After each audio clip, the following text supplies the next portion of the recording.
Good evening, community. Thank you for allowing us to bring to you once again the following accounts. The following narratives of encounters with the supernatural that the same community, you yourselves, have shared with us. The goal for the next few minutes is for you to immerse yourselves completely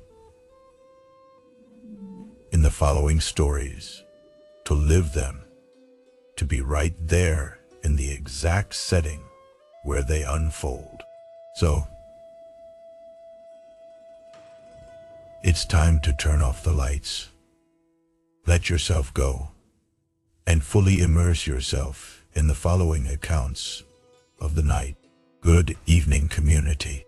It's been 1.5 years since I started listening to night tales, but only today have I dared to share the unique paranormal experience I have had.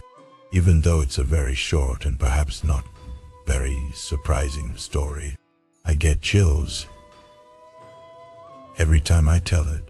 I'm from the Dominican Republic and live with my family in a residential complex where the buildings face each other. About 4 years ago, in one of those buildings, a lady lived, beloved Dorita. She was a very energetic woman for her age and used to sell sweets and treats that attracted the children. I remember one day, close to the Christmas holidays, life rushed into her house from my room's window. I didn't think much of it. I assumed she was just in a hurry, arriving late. But from that moment on, I never saw her come or go again. Shortly after one afternoon, while on the balcony with my father and sister, I noticed several cars arriving and parking in front of the building. A group of people gathered outside Mrs. Dorita's apartment, and I thought maybe it was a family gathering. It struck me as odd that she didn't come out to greet them as she always did, but I didn't dwell on it. There were about 6 or 7 people chatting amongst themselves when suddenly Mrs. Dorita emerged from her house with a broom and a dustpan. She walked among the people as if nothing was amiss, not looking at them, and them not looking at her. Each one was absorbed in their own thoughts. She had to bend down to pick up a plastic bag from the ground, and then calmly return home. I thought maybe she had already greeted her visitors, and that's why she didn't acknowledge them. But her behavior still seemed somewhat strange. 4 days later, a friend of my mother told us that Mrs. Dorita had passed away nearly a week ago. And the day we saw the people in front of her apartment, they were there for a prayer ceremony in her memory. I was in disbelief. I was sure I had seen her leave her house, walk among the people, and return. Oh, when I told my family what I had seen, I was surprised to learn that both my sister and my father had also witnessed the same thing. Since then, I believe that in some cases,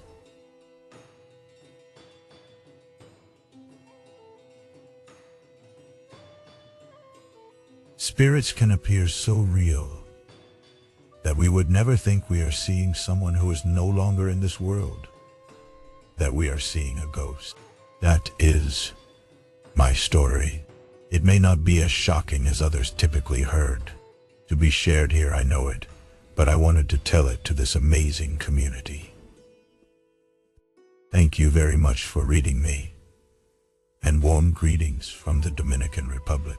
Hello, community. I want to share with you an experience that did not happen to me, but was told to me by a very close friend of my family who worked at the former psychiatric hospital of the San Rafael Clinic, now known as Tlalpan Courtyard. Below, I will share her story in the same words she narrated it to me. I started working at the clinic when I was 24 years old, and now I am 72. Previously, I had worked in restaurants as a waitress and in customer service. Nothing related to nursing or anything similar. That would be my first experience. I ended up there because a neighbor recommended me. At that time, I was going through economic difficulties, so I decided to try my luck with the night assistant position, which involved distributing medicines and checking the inventory. Nothing complicated, to be honest. But at first, I won't lie to you, I felt I had a bit of apprehension, but not because of paranormal issues. In fact, I was not a believer in ghosts or anything supernatural. The fear was more due to the fact that some patients, because of their condition, could become very aggressive, but eventually I was hired.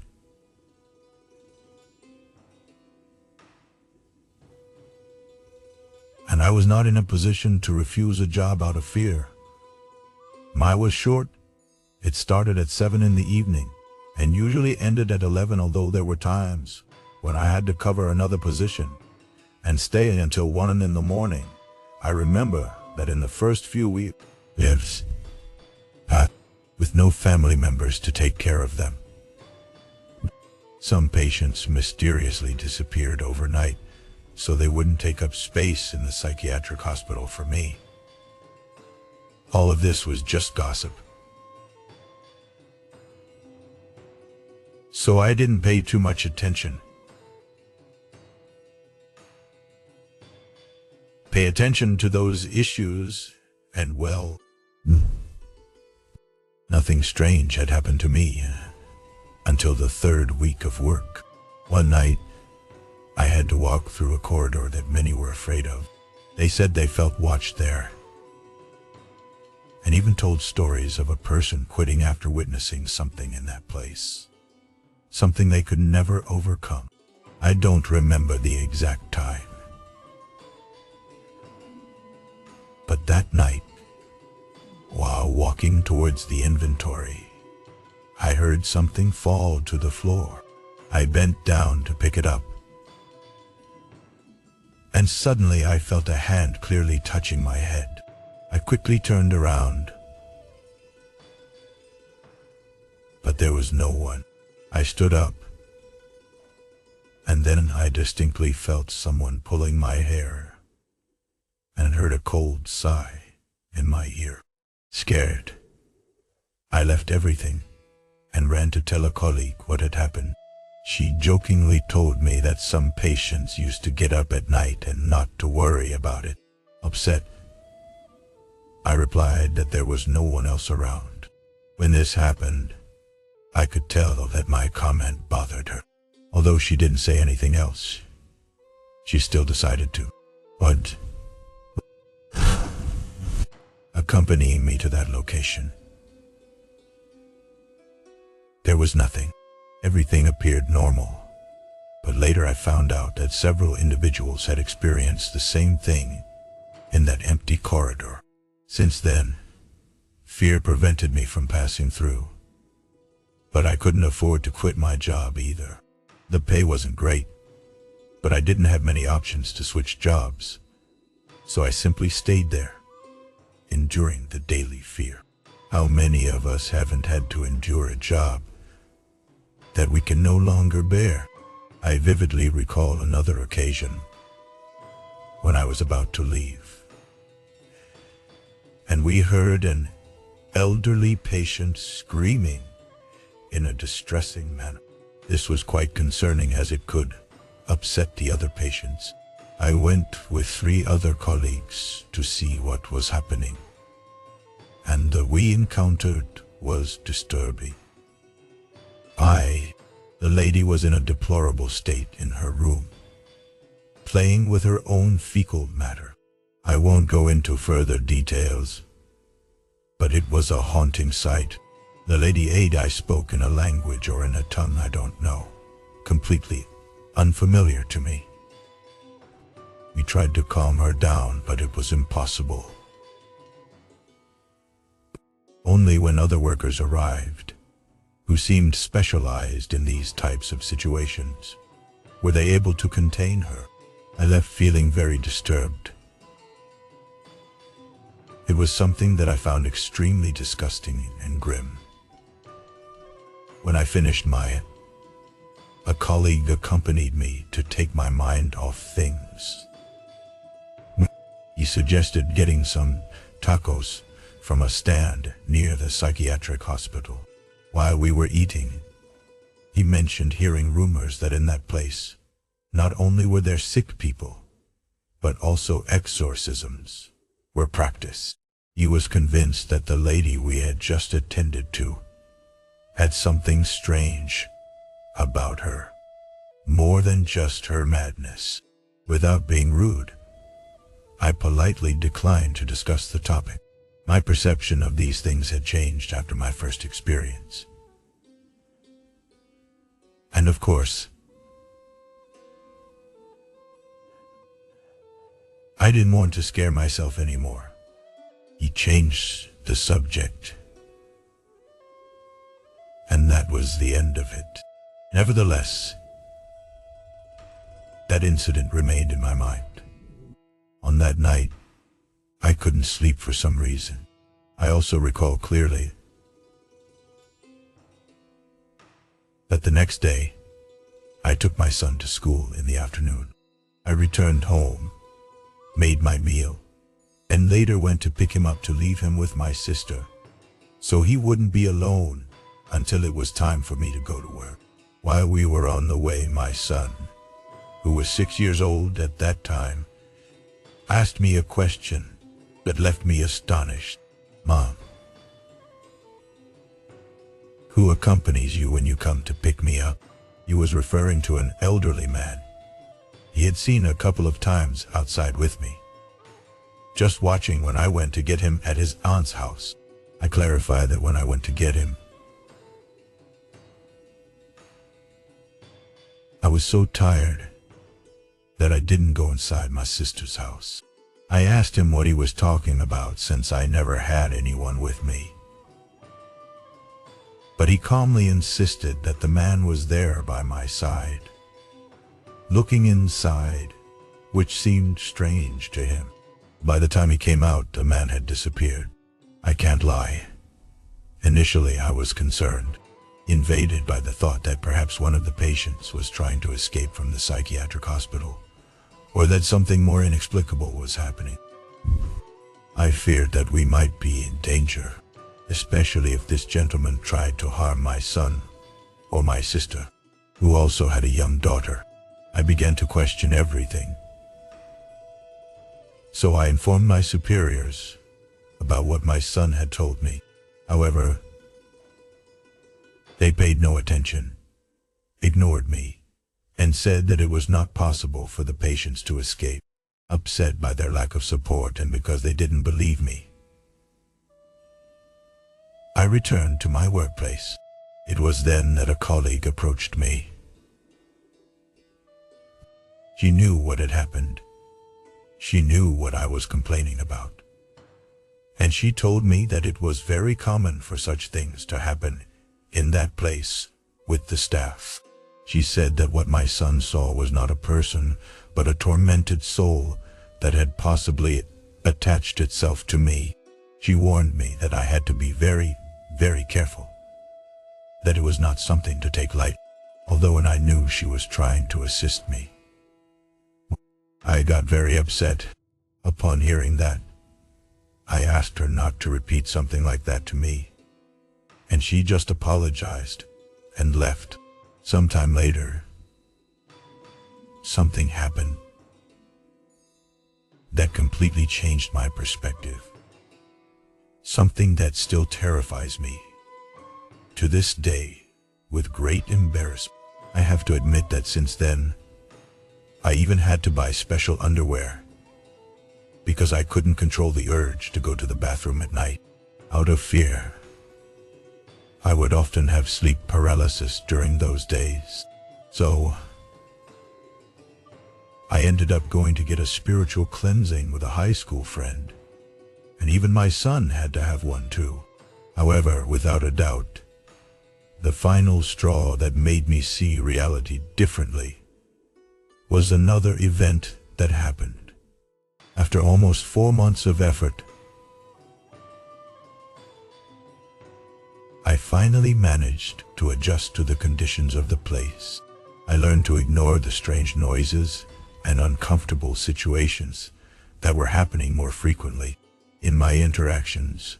Sometimes, I talked to a patient whose clothing was rare,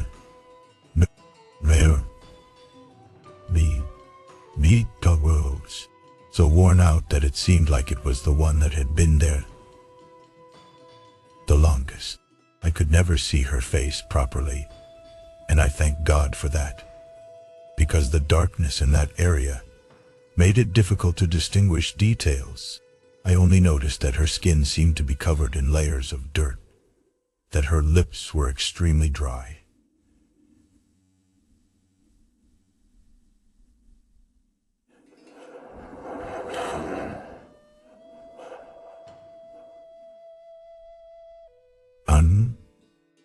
Only notice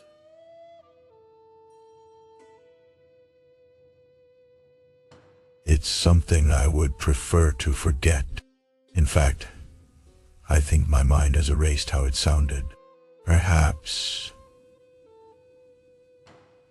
out of fear.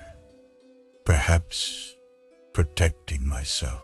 I can't even pronounce her name. One night, while doing my usual inventory, I heard this patient behind me saying, "I want to use something." I replied that I would go as soon as I finished my tasks. But when I turned around, she was gone. The truth is, I didn't want to follow her, but I heard her voice calling me again. When I followed her, I saw she was heading towards the basement. I told her she couldn't be there and that we had to go back. But she ignored me and opened a door with a clear warning not to enter. At that moment, I heard what sounded like a whisper. They sounded like piercing cries, as if someone was being tortured in there, accompanied by rude words, commanding silence. I was about to peek inside, hypnotized by the screams, when a worker suddenly appeared with a firm and somewhat aggressive tone, ordering me to leave and return to my post. I explained that a patient had entered and I had lost sight of her. So I asked him to please check the place.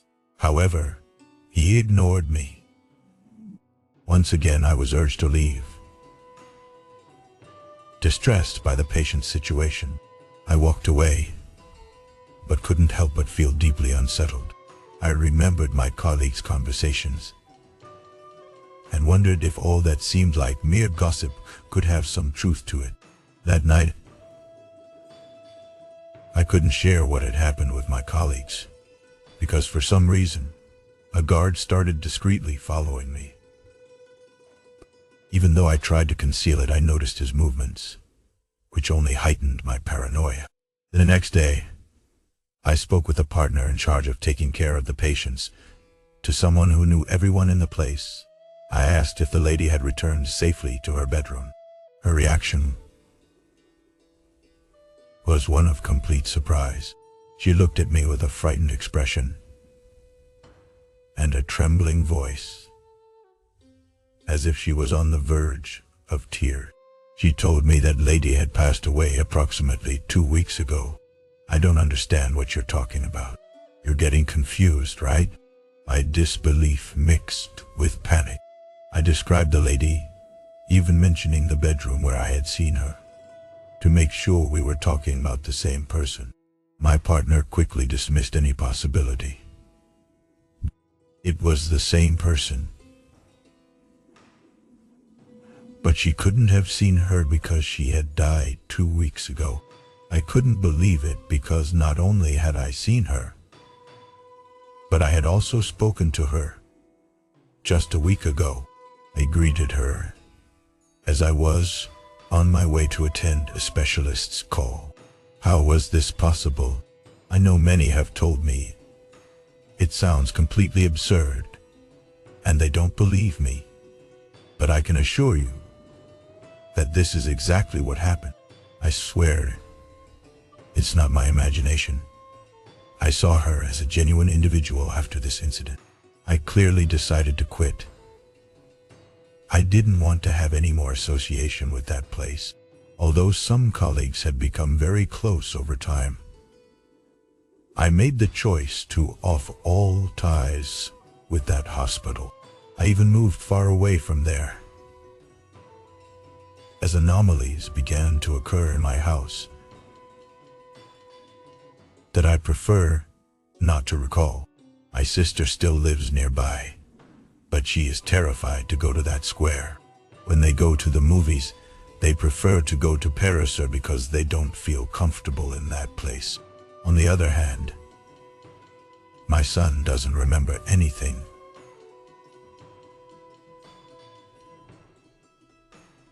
What we experienced, I told him, but it seems as if it never happened for him. Deep down,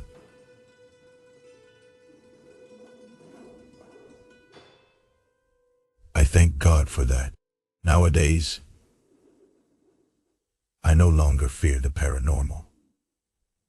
Although I have chosen not to watch horror movies, it has been difficult for me to talk about this. But I wanted to finally share it. So, thank you for your trust. Thank you for listening to me. And I hope I haven't bored you with this story. Sometimes life reminds us of the importance of being cautious. There are such fleeting moments that almost seem to go unnoticed until we look back and remember the details that slipped away from us at that moment. The story we just heard is a reminder that perhaps those brief encounters are not always mere coincidences. Maybe, as stories like the one about Mrs. Dorita teach us, we don't need to search for the extraordinary in remote or strange places.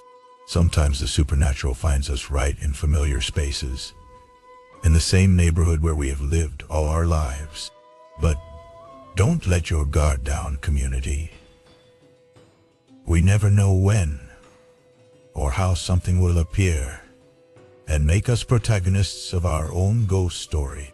Remember to subscribe here where you are listening so you never miss a new story. It is super important for us if you give us a thumbs up or a 5-star review, depending on where you're listening. Thank you, because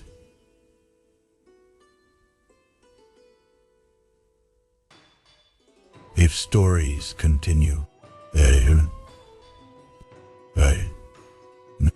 my growth every day is solely thanks to you. But well, let's continue. Excuse me, the voice is still not fully recovered. There are more stories tonight. Good evening, Uriel. I follow your channel and have been listening to the tales for a few months. I am from Panama, and I have noticed that there aren't many stories from my country, like the legends we already know here. A few days ago, I heard one of your tales on a particular topic, and it reminded me of a moment that I can describe as paranormal in my house. I ask you not to use my name for my tale, please. This experience happened in 2016, when I was 15 years old. I was home alone, waiting for my parents to arrive. My dad called me while he was driving to let me know they were close. He asked me to go to my sister's house so we could meet there and have lunch. As I was about to leave walking a few minutes later, I heard someone arrive. It was my mom.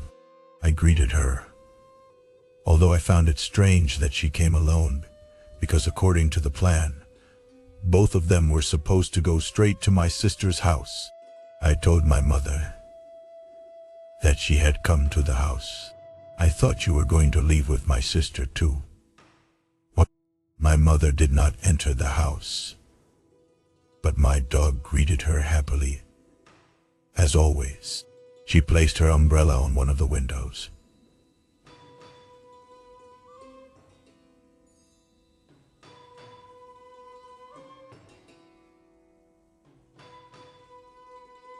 And she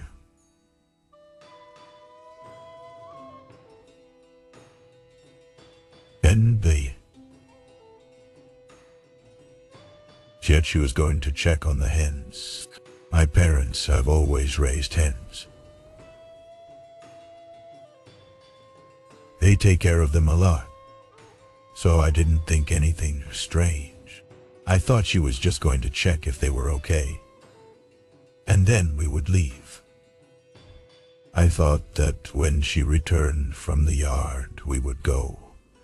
But 10, then 20, and even 30 minutes passed, and my mother did not return from with the hens.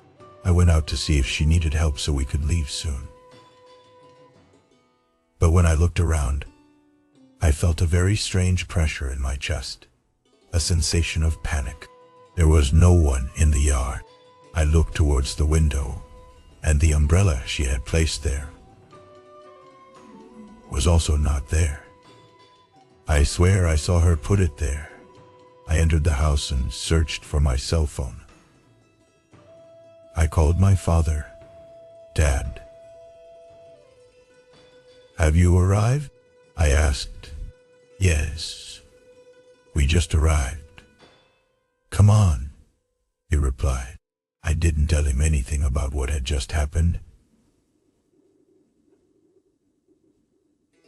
I just grabbed my keys, locked the house, and I walked to my sister's house.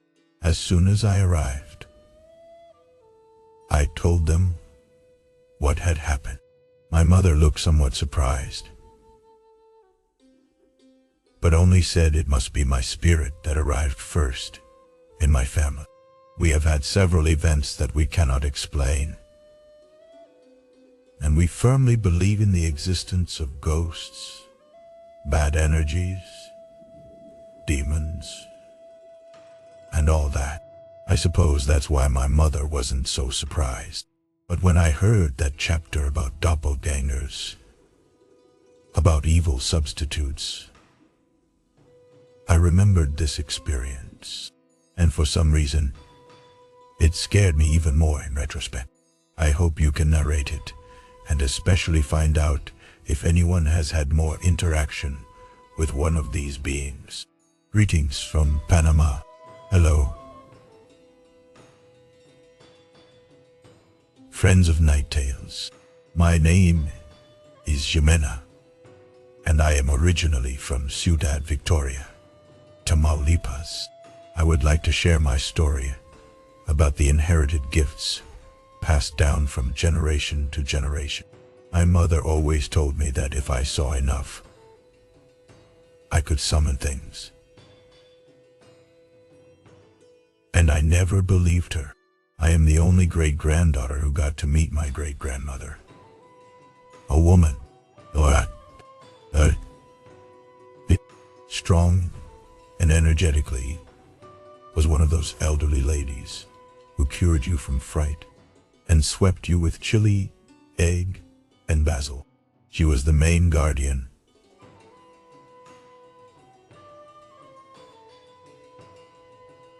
These the main house, these against the spirits.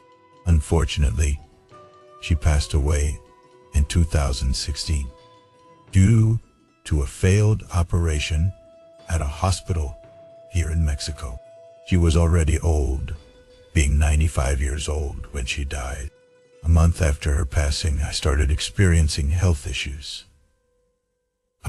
Medically, it wasn't serious, but spiritually, I was told it was because I had a deceased person burdening me, draining my strength to breathe, and causing chest pain. I didn't exactly know what I was dealing with, as I wasn't born with the gift. I inherited it over time. I gradually got used to seeing people out of the corner of my eye who simply weren't there in my house. It's an old building in the center of Victoria City with brick and mud walls, and even a well where water is stored behind this ancient house. My family decided to build a larger and more modern house at the beginning of 2017.